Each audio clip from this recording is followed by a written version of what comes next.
excited for God's Word? I have every reason to be excited. Why? Because yes, we just turned on a new year. Okay? That means that you can forget whatever it is that happened to you 2014. That really, this is a new day for you.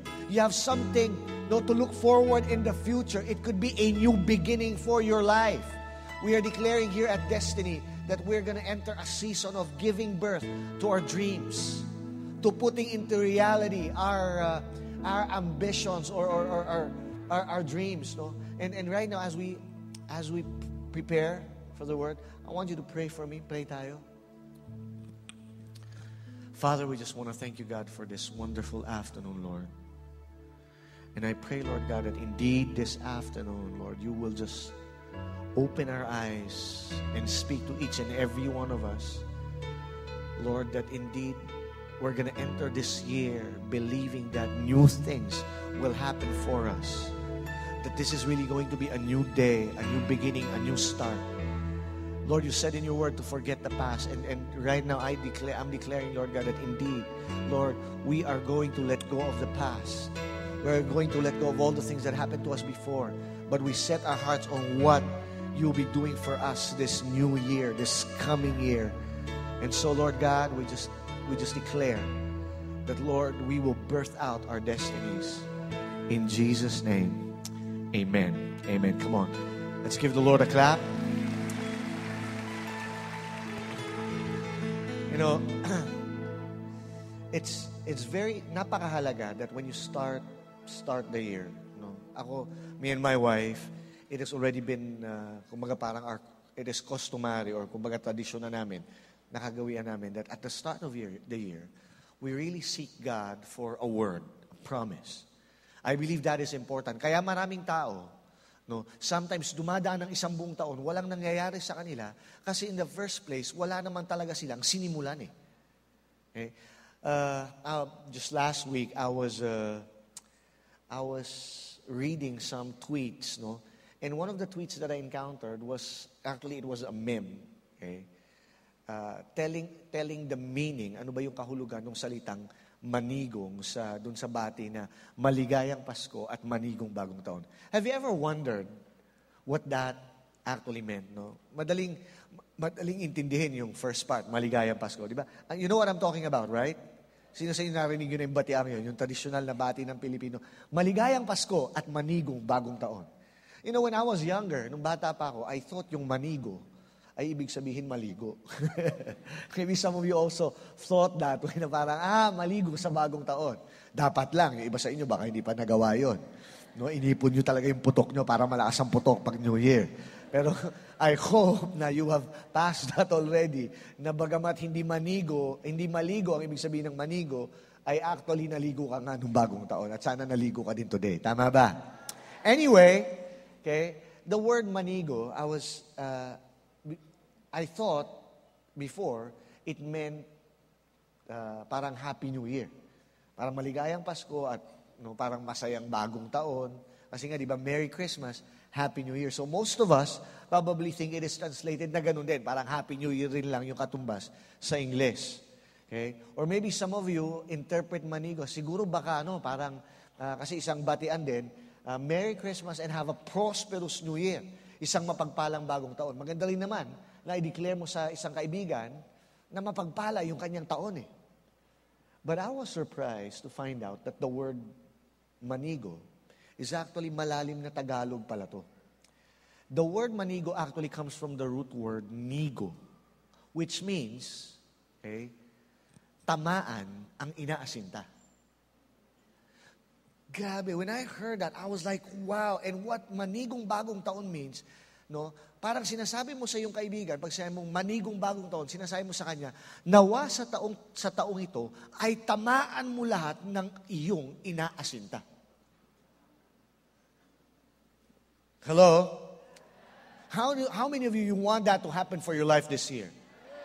Okay? Ang problema yung iba, wala nga inasinta eh. Yun ang mahirap because probably in the first place, the reason you're not hitting anything in life, the reason you're not hitting any goals is because from the very beginning, you don't have any goals to start with. What is your goal for this year? What do you want to see happen for your life this 2015? Hindi pwedeng ayos lang, hindi pwedeng nagpalit lang ng taon eh. Have a goal. Anong target mo? Yun nga, anong tinatarget mo? Hindi, kaya wala kang tinatamaan kasi in the first place, wala kang target. Tama ba? Anong inaasinta mo? Sino may mga asawa dito? Hindi ba't kaya kayo nakapag-asawa? No? Ay dahil isang araw, may inasinta kayo. Tama ba? Dati no, nakikita mo lang yung girl na yan, inaasi-asinta mo lang. Right? Right? Nagsimula sa ganun eh. And eventually, tinamaan mo din. Tama ba? Ang problema, kaya maraming tao, walang nararating, dumadaan lang ang taon, is because in the first place, they are not even trying to target anything. What is your goal? What is your vision? What do you want to see happen for your life this year? Right? And really, I'm believing that as a prophetic word. I'm claiming that. Yes, God. When I read that, I'm saying, yeah, for me, manigong bagong taon, that this year, I will be able to hit the mark. I will be able to hit the targets that I have set for my life. And I'm declaring that over you. Manigong bagong taon sa'yo. Tama ba? Sabi mo sa katabi mo, manigong bagong taon. Right? We have been declaring, as we have been seeking God early this year, no? How many of you have joined us for a week of fire? Grabe, that was an awesome week. Last week, we just finished with the week of fire. Ano yung week of fire namin? For those of you who do not know, for 5 straight days, we have just been seeking God and praying and receiving a fresh word for God. So that, we have something to start off this year. We want to receive a promise, something to hold on to. Okay? Something to guide us, something to restrain us. Okay? And it has been an amazing week of fire. And one of the things that we receive, Pastor Rich, our pastor in the U.S., declared that this is going to be a year of limitless vision. And grabe, I believe that is prophetic, that really, it is a year of, limitless vision. Ang ibig sabihin ng vision, nakikita eh. In the first place, kailangan ka muna magkaroon ng vision ano yung nakikita mo? Ano yung tinatarget mo? Ano yung inaasinta mo? May inaasinta ka bang promotion this year? May inaasinta ka bang grade? Yung iba kaya yung grade nila wala lang walang kakwenta-kwenta. In the first place, walang inasinta eh. Kaya natapos yung semestre, natapos yung school year, kamusta grade mo? Ayos lang. Pero alam mo yung mga may inasinte, talagang, kamusta grade mo? Kulang ng 1 point para maging magna. Yung mga tipong ganun eh. Malungkot pa sila nun. Kanina, I was talking to a pastor friend of mine over lunch. They visited us, and there are the pastors that were helping in Palawan, Pastor John and Lilia Jimenez. They started with a G12 vision. I started helping them about 2 years ago. During that time, their church was about 300 people in attendance. Okay na rin. Okay? That was 2 years ago. Kanina tinanong ko, Pastor, so how many is your church again right now? Sabi niya, Pastor, hindi namin tinamaan yung goal namin. We fell short by 137 people kasi ang goal namin was 3,000. Tapos sabi sa akin, actually, si Pastora umiyak nung hindi na-hit yung goal. Grabe! Umiyak kasi short sila ng 137 people to reaching 3,000 people when in fact, just 2 years ago, they were only 300. That is what happens when you have a target in your life. Ano target mo? Tama ba? Right?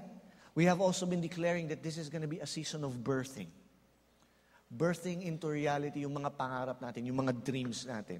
That this year is a year of giving birth to our destinies. Okay? To the plans of God for your life this 2015.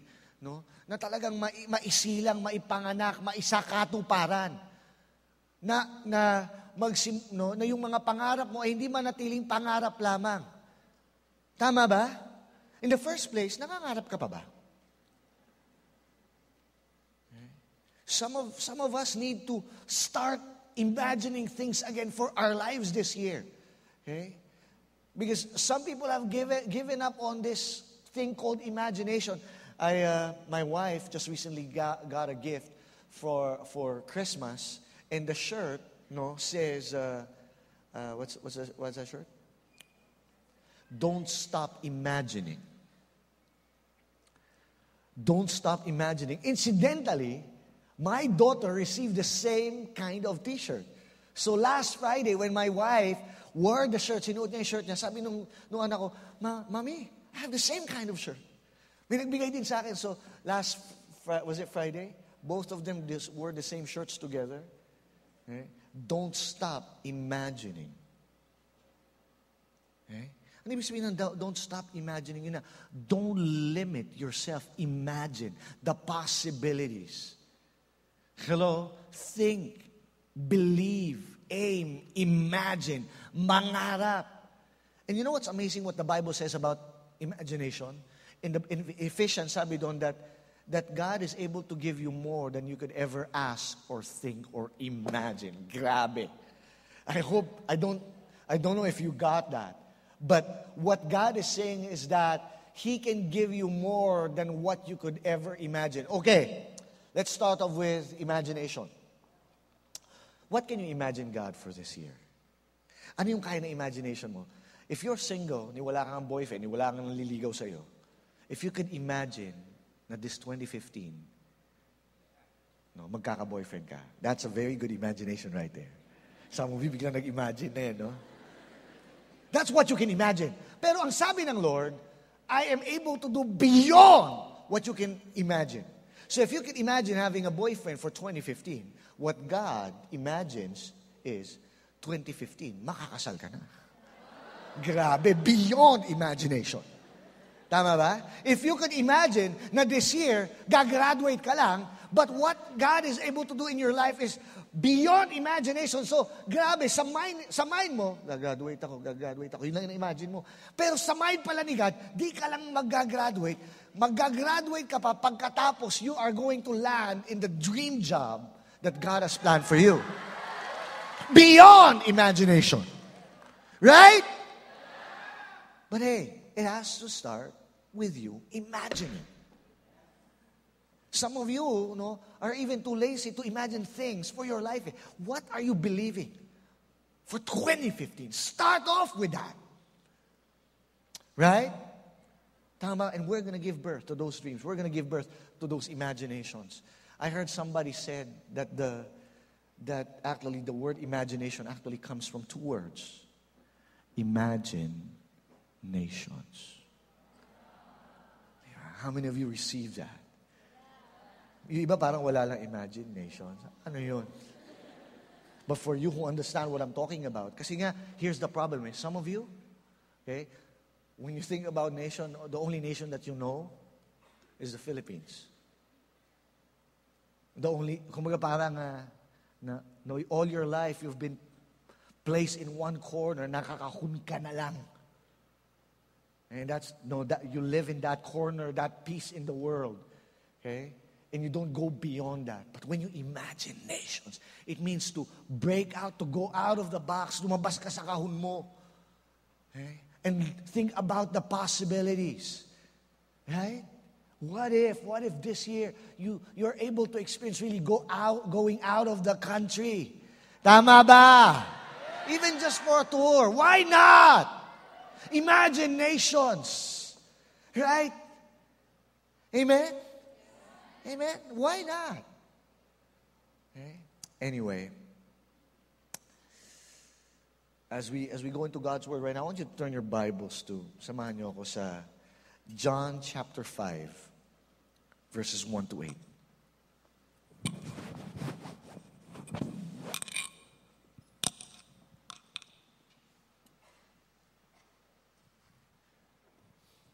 John chapter 5, verses 1 to 8. Sometime later, Jesus went up to Jerusalem for a feast of the Jews. And now there in Jerusalem near the sheep gate, a pool, which in Aramaic is called Bethesda, which is surrounded by 5 covered colonnades. Here, a great number of disabled people used to lie. The blind, the lame, the paralyzed.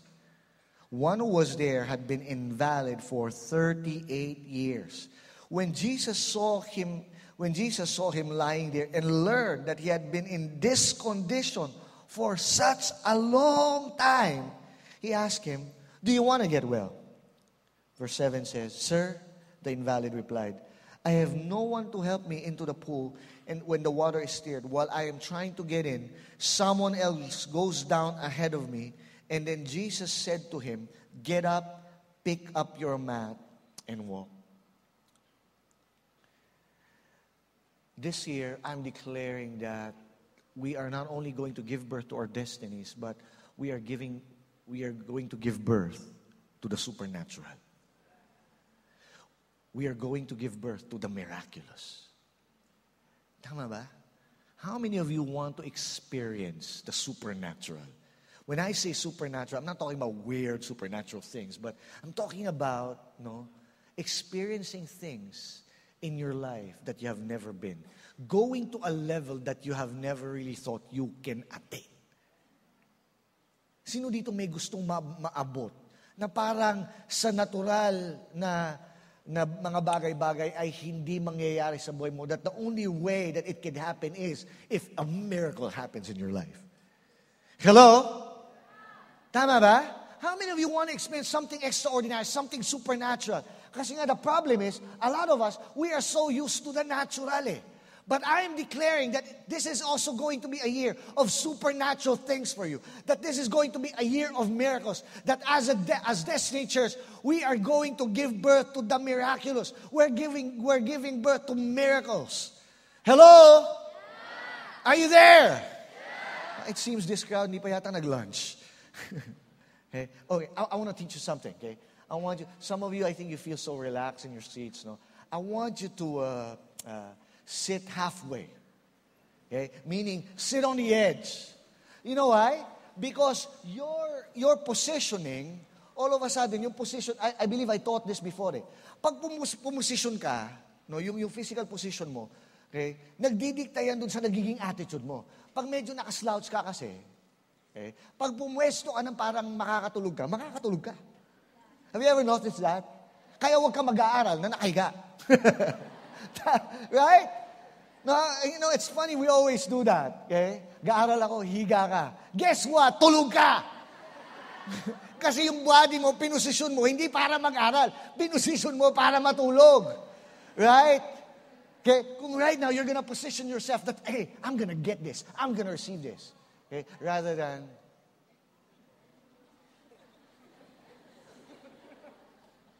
but, okay, with that position, that you just did, I'm quite sure, hindi ka makakatulog. Meron ka nakakitang nakatulog na nakagano. Hindi. It's gonna be hard. Why? Because now, all your physical being, is being conditioned to listen. Hello? Right? Now I got you, right? Are you ready? Yeah. So anyway, going back to what we were talking about, so we're going to give birth to the miraculous, to the supernatural. And there's this particular story that nakita natin in the life of Jesus. Sabi dito, one time there was this particular time in Jesus' life, there was this pool in Jerusalem. Anong pool, no? Not really a swimming pool where people swim, but it's more like a body of water, a spring, bukal. Pagkatapos, there's something supernatural about this particular body of water. Mapapansin nyo, sabi dito, okay, so the name of the pool, yung pool ng Bethesda, no, a great number of disabled people, okay, used to lie down there. Anong ginagawa nila?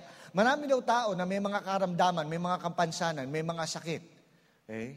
Mga imbalido, disabled people, ang mga nakapaligid dun sa pool na yun. What are they doing there? Sabi dito, some of them were lame, blind, paralyzed. Okay?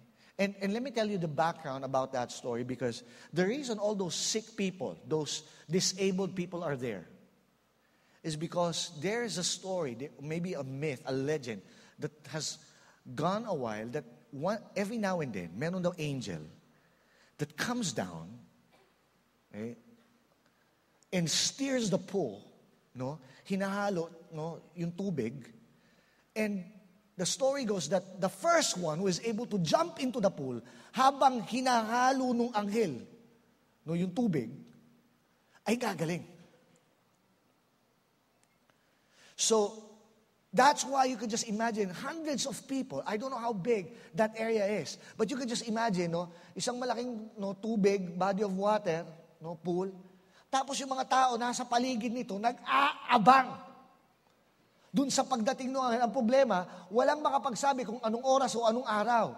The angel comes, as the story goes, randomly. And anyone, only the first person who goes into the pool, habang nandun yung anghel, will be instantly healed. Are you picturing it? So here's this mass of hurting, problematic, no, people waiting for the angel. And then sabi dito,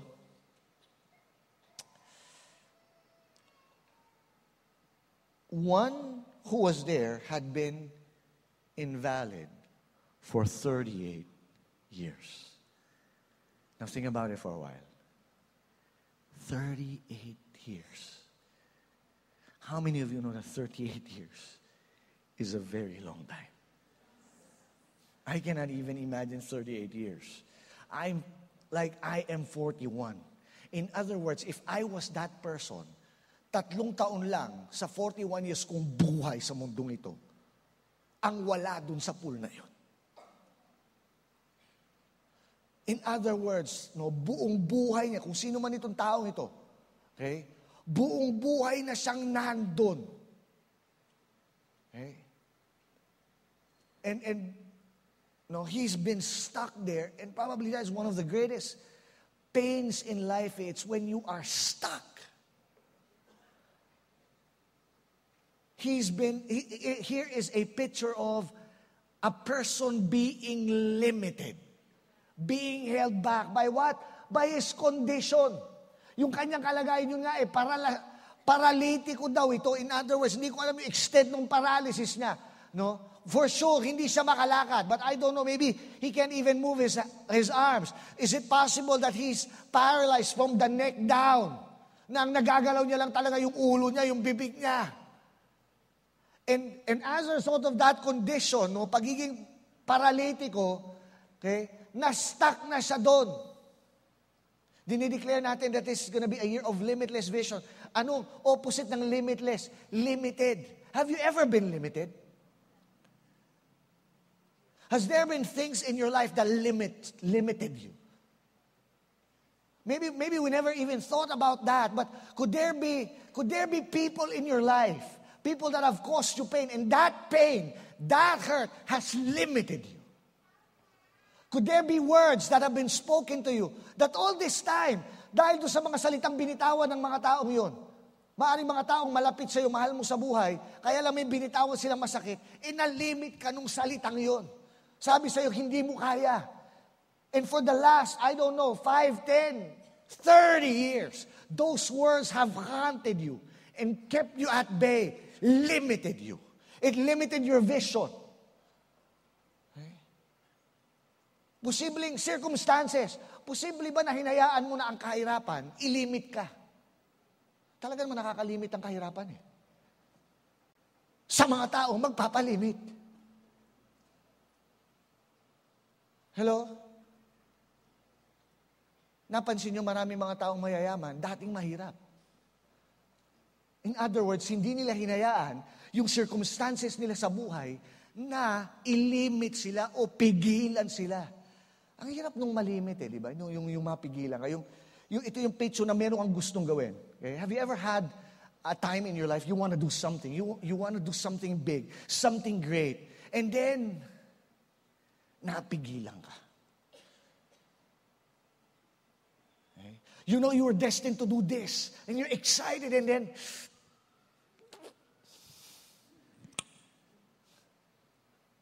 napigilan ka. Sino napigilan dito? Okay. And sabi dito, 38 years. That is a long time. Okay.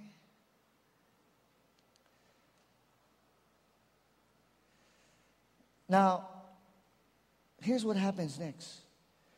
So, when Jesus saw him lying there and learned that he had been in that condition for a long time, he asked him, "Do you want to get well?" In other words, Jesus was offering him a chance of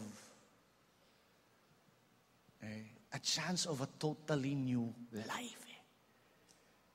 The kind of life that he used to live, yun nga eh. All his life has just been there. No, hindi siya makalakad, hindi siya nakakapasal. Wala siyang mga lugar na napupuntahan. Na-stuck na siya doon. Ngayon may pagkakataon na magkaroon siya ng bagong buhay. No? Tinanong siya ni Jesus, "Do you want to get well?" I have a question for you. Do you want to get well? Hello? And I'm thinking, maybe some of you are not even sure about that. Do you want, I'm not only, Pastor, wala naman ako sakit eh. I'm not even talking about a physical illness. But is it possible that there's something wrong in your life? That maybe you're not physically ill, pero baka emotionally ill. I have a question for you. Do you want to get well? Maybe it's not even about being emotionally ill. Maybe it's about being mentally ill. Okay? Ibig sabihin mentally ill, ibig sabihin sira ulo. Although gano'n na nga yun. Okay? Hindi, alam mo, pag mali yung isip mo, ganito yun eh. Alam mo, tama, pero gumagawa ka ng mali. Sira ulo. How many of you want to get well? Like you want to get better, well, to be whole, to be changed? Okay? And really, I was imagining that this guy, this person, would have instantly said, would have all of a sudden got excited and yes, like, yep, I've been waiting for this. Diba? And when you think that the answer could have been a simple yes, grabe, dito ako namangha. Simple question, do you want to get well? No, I'm not asking you. I'm asking, imagining the guy. Okay, you got it, by the way. Okay. Simple question, you want to get well? Yun lang tinatanong ni Jesus sa kanya. He could have answered with a simple yes or no. But surprisingly, he had a very interesting answer. Tingnan niyo sagot ng tao. "Sir," the invalid replied, "I have no one to help me in the pool when the water is still." Ganda ng sagot. Guess what? Alam niyo sagot niya? Ang problema ng taong ito ay meron siyang rason bakit hindi siya umaabante.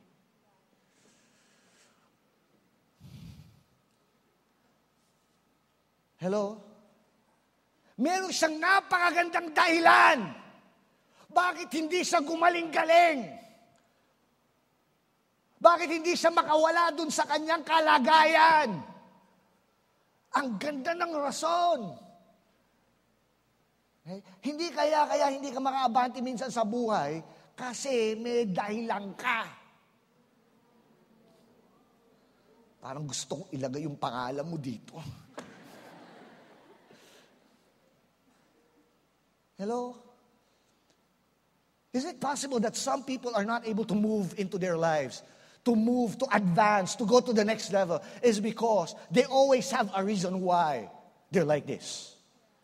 They always have a reason why, they remain that way. And you know what's amazing about this guy's reason? Okay? You know what was the reason why he is stuck? Guess what? Sabi niya, wala kasing tumutulong sa akin. Guess what? He was not even owning the problem. He was blaming others for his condition. Kaya naman ganito ako kasi walang tumutulong. Basahin nyo. Diba? Ano sabi niyan? Kaya ako nagkakanto kasi No one is there to help me into the pool when the waters are stirred up. Kasalanan nila. Guess what? As long as it is others' problem, you're going to remain that way. Are you there? Are you getting this? No, the very thing that limits you is the reasons. And by the way, let's be fair with the guy. Don't you think his reason was valid? In fact, it is.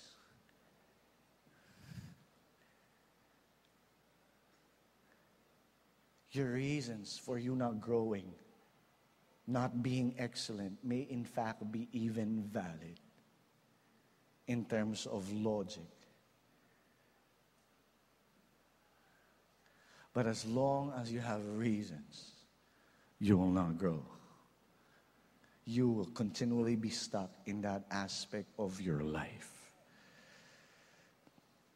Sabihin mo sa katabi mo, huwag kang magrason.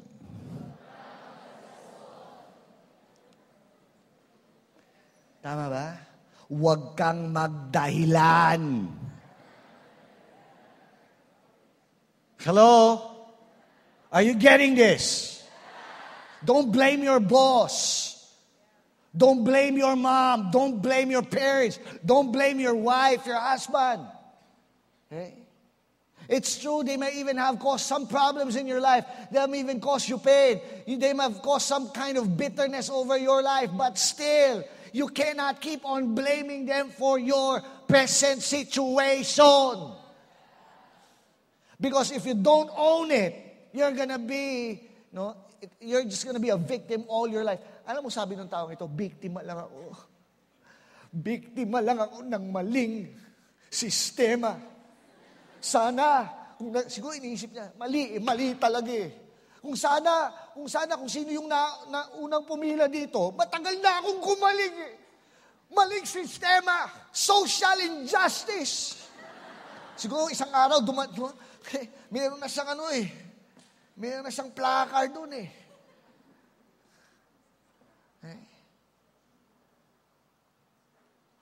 Hello?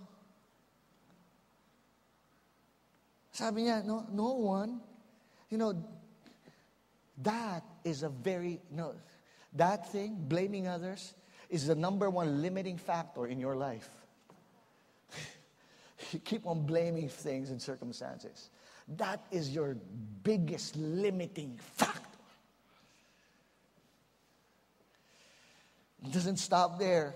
No, sabi dito, okay. I have no one to help me into the pool when the water is stirred. And while I'm trying to get in, someone else goes down ahead of me.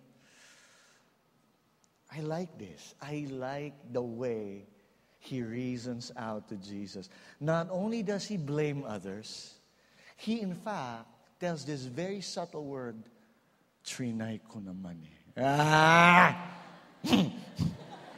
Di ba? Sabi niya, okay? And when, look, sabi dito, while I am trying.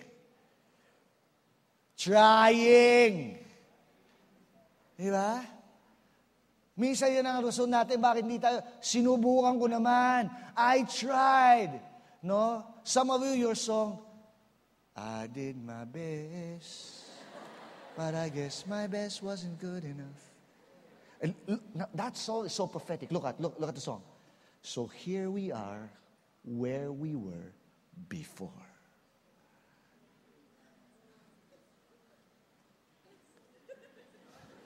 Ano sabi? No? Sinubukan ko, I did my best. I tried, but I guess my best wasn't good enough. So here I am, where I was before, stuck here. It's already 2015, but here I am, back in 2014. In fact, back in 2012. No, back in 2001.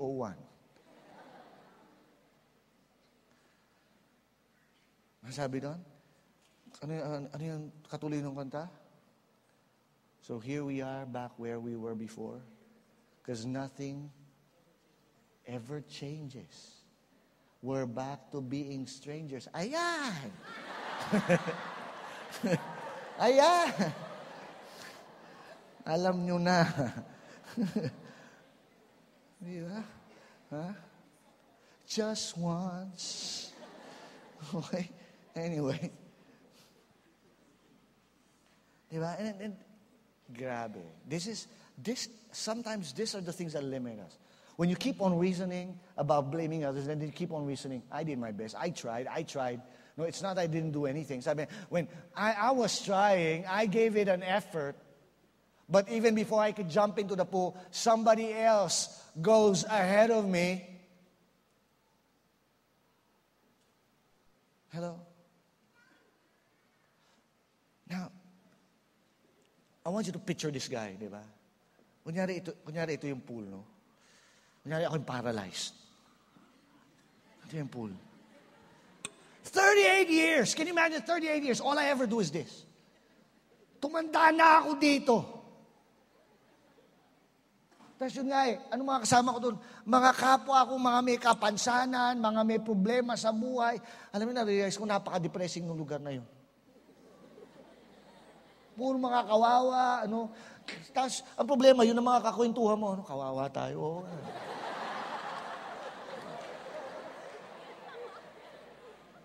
Okay? Hindi umaangat yung kanilang pag-iisip. Hindi sila nag-imagine kasi yun na lang yung mundong ginagalawan nila eh. Yun na rin yung mga kaibigan nila eh. Minsan kailangan talaga magpalit ng kaibigan eh. Hello? Ano sila No?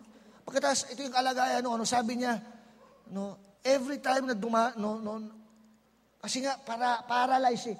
Di siya makalakad, and most likely, yun nga, pag paralyzed, ni-imagine ko, baka paralyzed din yung katawan niya, yung kamay niya, ulo lang yung gumagalaw. Sabi doon, may mga bulag, okay?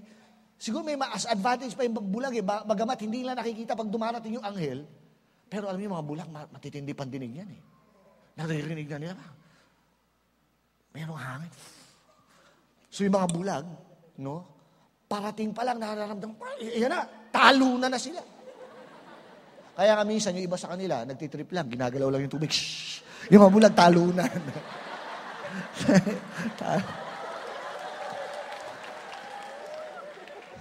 Napagtripan lang ginalaw lang yung tubig. Pero alam niyo, mas masakit yung kalagayan niya eh. Alam niyo bakit? Iba hindi siya bulag. Nakikita niya bumababa yung anghel. Ayan pagkakataon niya Pero wala siyang magawa. So near. Ayan nakikita mo within your reach Padating na yung anghel, nakita niya tulog pa ibe. Ayan Ayan ulo niya yung nagagalaw niya. Padikit na yung kanyang dila, biglang, may tumalon na.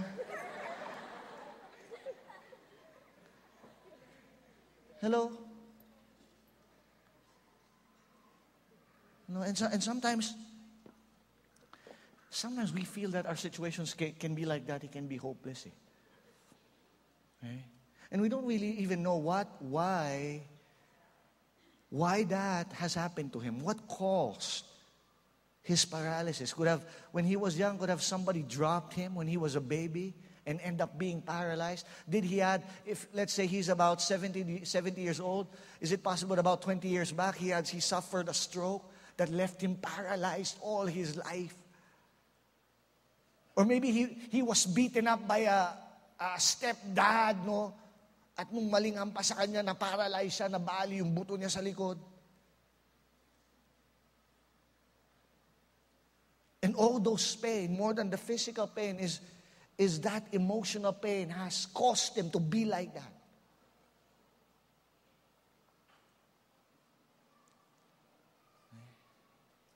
But I believe that this man's time to give birth to the supernatural has come.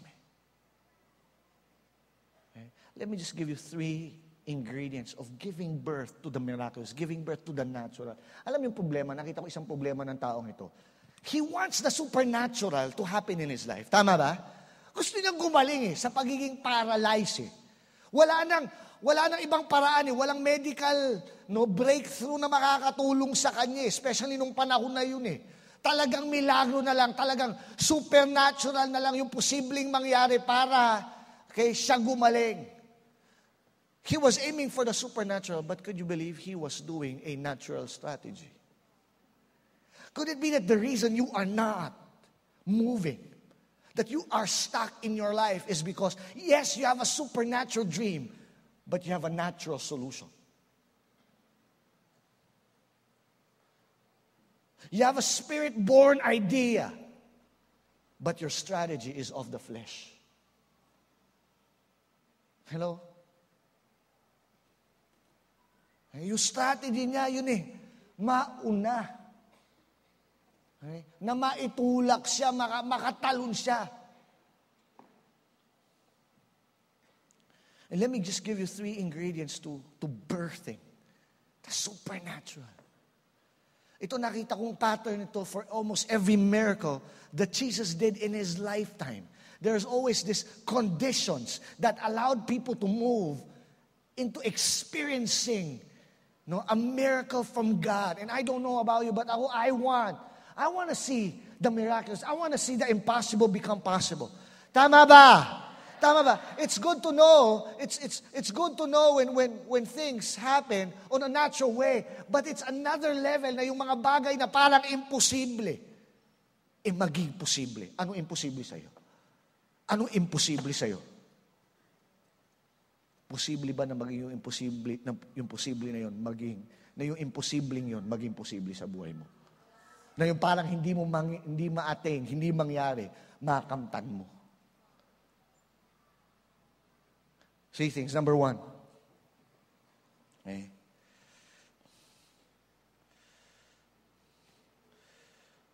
When the odds are against you, you know that you are bound for a supernatural experience. When the odds are against you. Okay.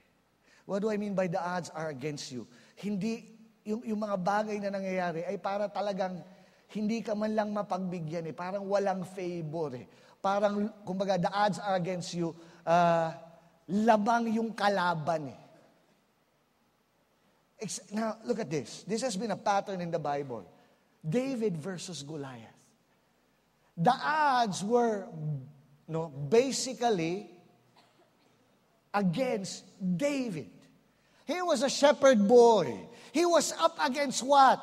A giant, a warrior, a man trained to kill. Somebody experienced in the battlefield. Samantalang siya, ang tanging karanasan niya mag-alaga ng tupa. The odds were not in his favor. It was going against him. Pharaoh versus Moses.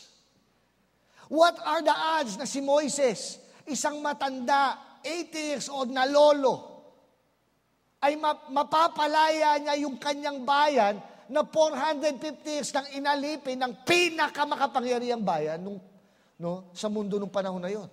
Pharaoh commanded the most powerful armies that day. What is the match of a mere shepherd? Old, forgotten shepherd who would come against Pharaoh, the mightiest man in the world during that time, and say, "Let my people go." The odds were not in favor of Moses. You know something supernatural is bound to happen when the odds are going against you. You know what? When the odds are against you, that's the moment you have to be excited. Tama ba? Why? Because you can't do anything. Because you can't do anything, you trust the one who can do something. Amen. But come on, give the Lord a clap. Come on, guys.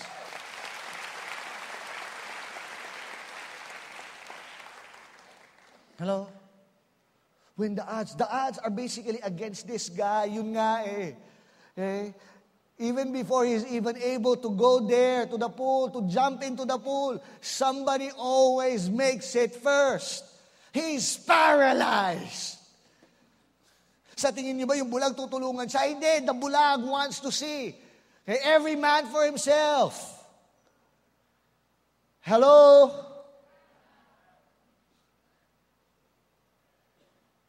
When the odds are against you. Number 2.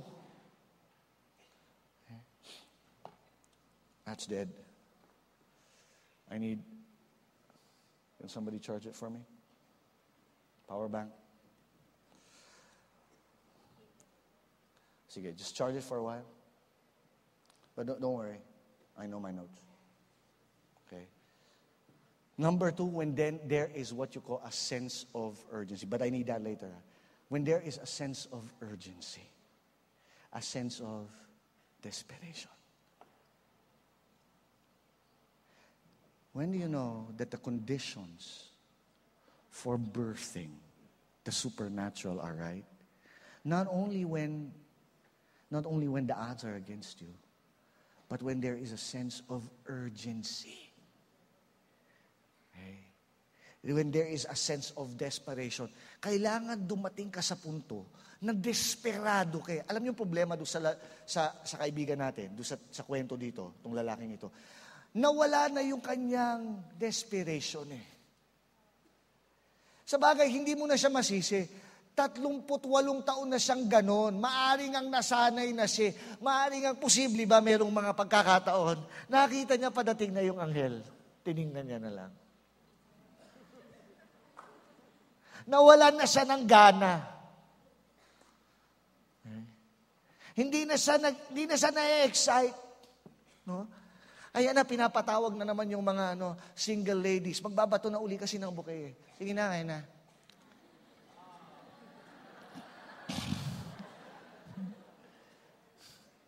Tinitingnan mo lang dati nandun ka. Hindi, napansin ko, minsan kunyari, nahihiya pa eh.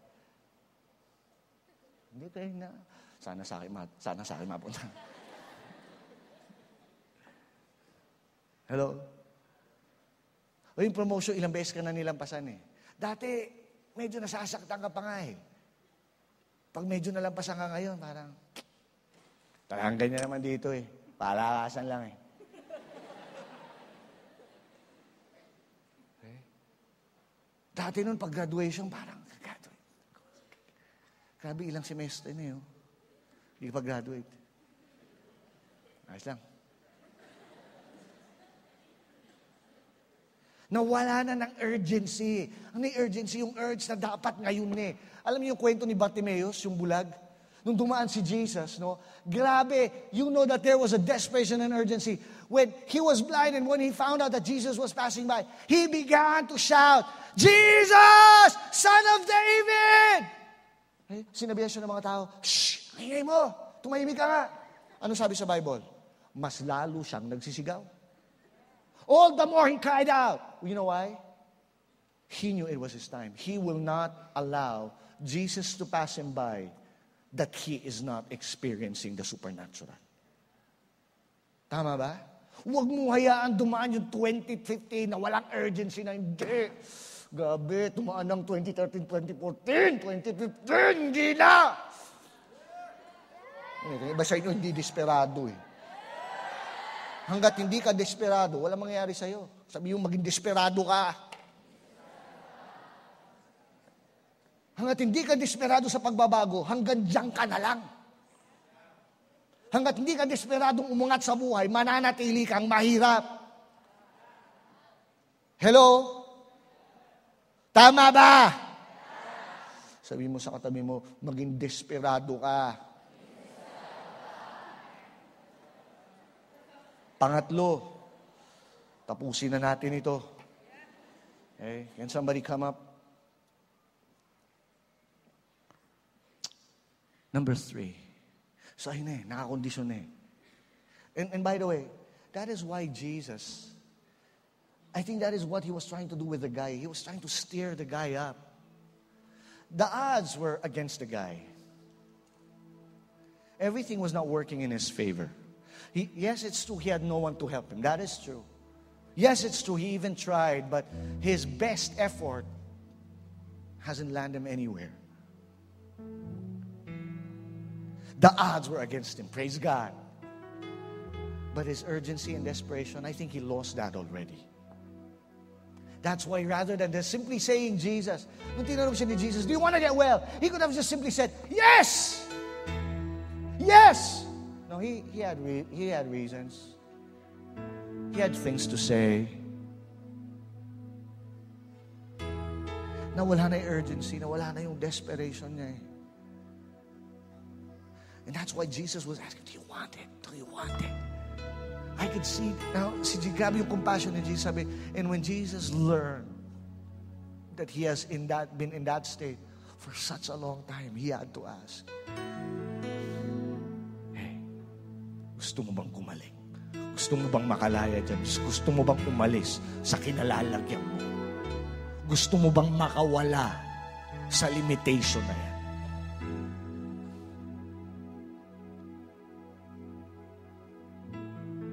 In-stir up ni Jesus yung urgency. Do you want to get well? The guy reasoned, but you know what? In a way, he did say yes, sabi niya. But you know what Jesus said? Get up. Walk. How? Number 3 is when you need to finally choose to act in faith. Faith is not merely believing. Some of us, we have stated, naniniwala naman ako, hindi. Real faith causes you to act. Gagalaw, may gagawin. Pansinin niyo ginawa ni Jesus dito. Hindi niya lang basta, he didn't even try to grab the person's hand. Hindi niya sinabing, do you want to get well? Sabi niya, wala naman tumutulong sa akin eh. Sige, dadamayan kita. Tapos pag dumating yung anghel, tutulak kita ha. Grabe, anong sinabi ni Jesus? Get up. Walk. Imagine mo ikaw yung lalaki. Gusto mo gumaling siya? Okay. Sige, tumayo ka. Lumakad ka. Parang gusto mo sabihin kay Jesus, holler.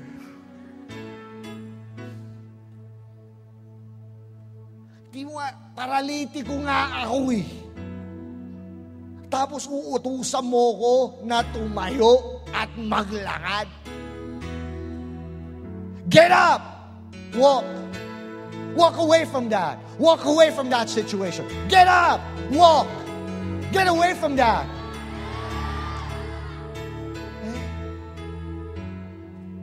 Did you know what the Bible says? Amazingly, he did. And immediately he was healed. Come on, give the Lord a clap. Ano yung believe? Ano yung believe? Faith is the substance of things hoped for, evidence of things not seen. Ibig sabihin, hindi lang siya nanampalataya sa isip eh. Naniwala talaga siya to the extent na, oo nga ano bang ginagawa ko dito? Okay? Yung pananampalatayang yun, nagbigay ng lakas at ng kapangyarihan na paggaling sa kanya, tumayo siya. Tumayo siya. Ang ganda sana kung na nangyari, sabi ni Jesus, sige, pag-pray kita ha. Hula na basang na bababa. Tapos ang sarap siguro kung yung paralyzed, dahan-dahan.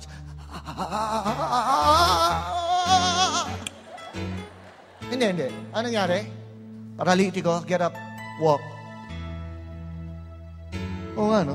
Thank you, Lord, ha?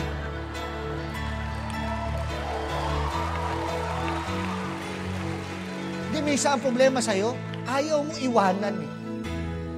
Sa totoo lang, ang kailangan mong gawin, tumayo ka, umalis ka dyan. Iwanan mo yan. May mga bagay, kailangan tumayuan ka lang, eh. Tayuan mo lang yan, eh. Yung boyfriend mo, iwanan mo na yan. Grabe, pangit na, tamad pa. Hello? Yung trabaho mo, minsan akala mo sense of security. Pero for all you know, that job that is in a way securing you is not really securing your future. That sometimes you just need to walk away. Walk away. Tama ba? Grabe, just like that, the supernatural was birthed.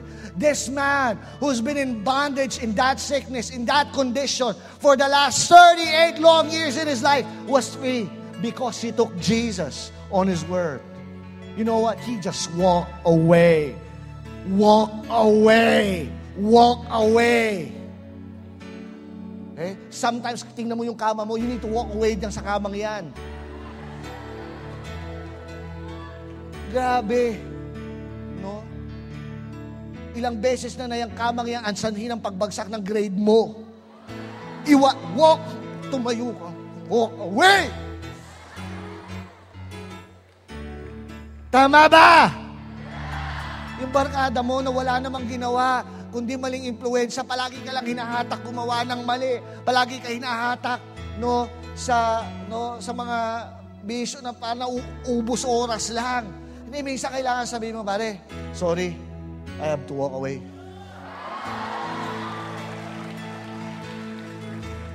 Yung drugs, hinayaan mo na yun na hanggang doon na lang yung buhay mo Come on, it is as easy as, you know what? Walk away. Cigarette smoking, yung iba, hindi na kailangan na, i-rehab ka pa, dahan-dahan. Sabi ni GC, kaya ganito Mama, sa'yo, i-rehab natin itong Hindi! Tayo, walk away. Amen! You want to give birth to your miraculous this year. The conditions are ready. The odds are against you. There's a sense of urgency. It's now or never. And now all you have to do is stand up, walk away, rise up and walk. Amen? Amen? I want you to stand up right now. Come on, guys. Come on, give the Lord a clap. Come on, guys. To walk away means to let go. Let it go. Just simply let go of the past. Let go. Hey, for some of you, is it possible that you have allowed some people to limit you all the years of your life? Kaya mo mga tao, circumstances, to simply push you to that corner of the world. No, it's time to break free. It's time to change. This is going to be a new year.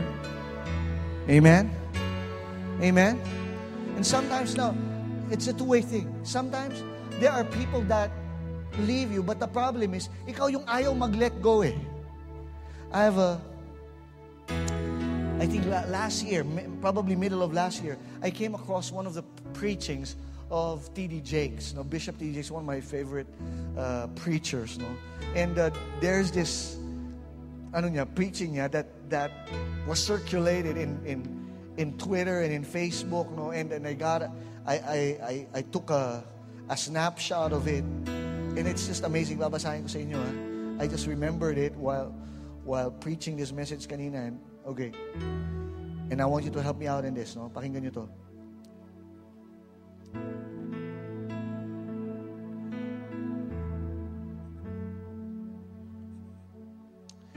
There are people who can walk away from you. And hear me when I tell you this. When people can walk away from you, let them walk. In other words, what he was saying is, there will be people in your life that may leave you. Iiwan ka nila. And when they leave you, don't hold on to them. Let them go. Let them walk. I don't want to try to talk to another person into staying with you, loving you, calling you, caring about you, coming to see you, staying attached to you. I mean, hang up the phone. When people can walk away from you, let them walk. And listen to this. Your destiny is never tied to anybody that left.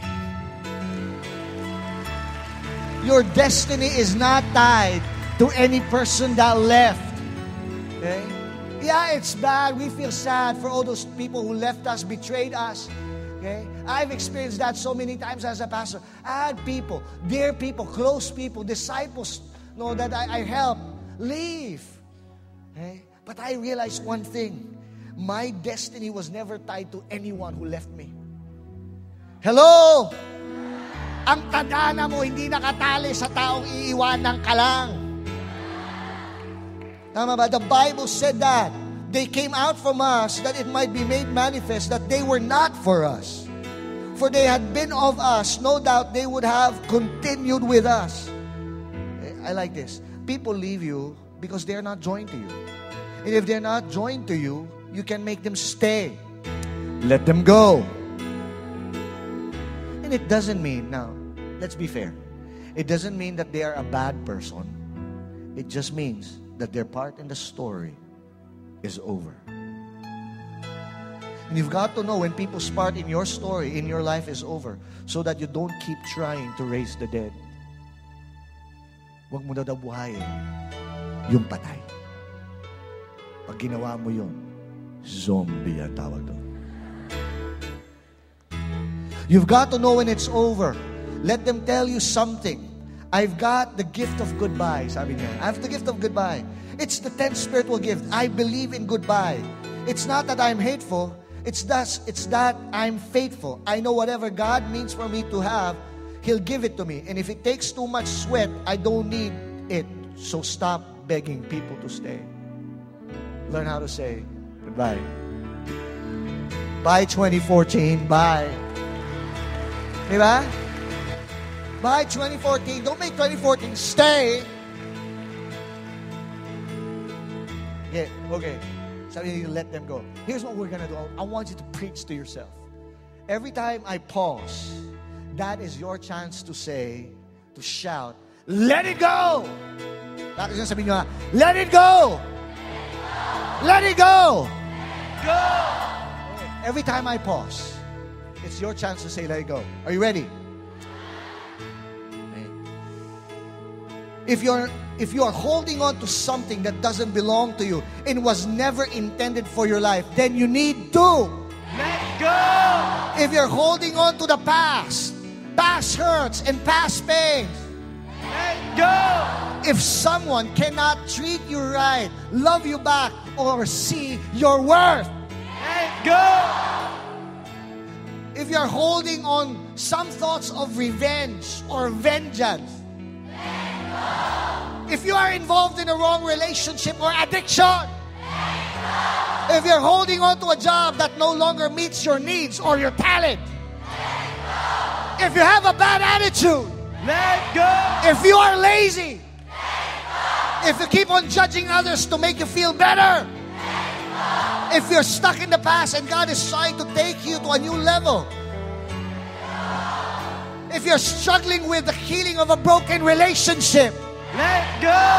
If you keep trying to help someone who won't even try to help themselves, let go. If you're feeling depressed, oppressed, and stressed, let go.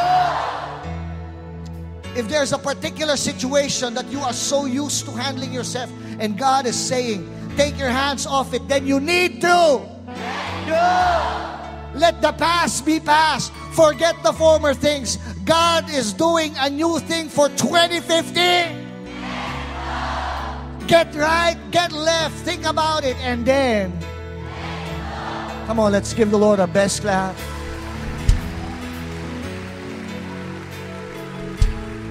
Let it go. Let it go.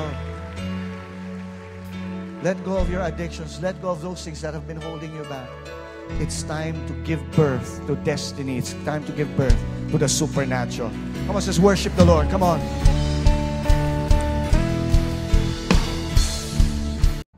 You are the strength of my life, Lord, and I'm holding on to you.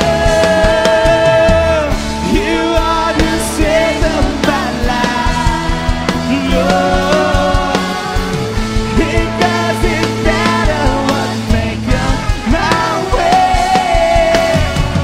You are the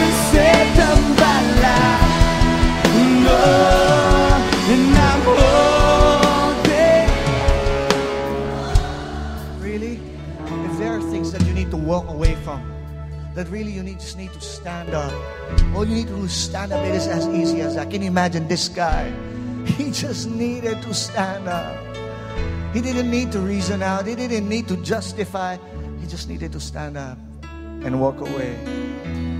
If you need to walk away from something, addictions, bad attitude, laziness, wrong relationships, don't justify, don't reason out.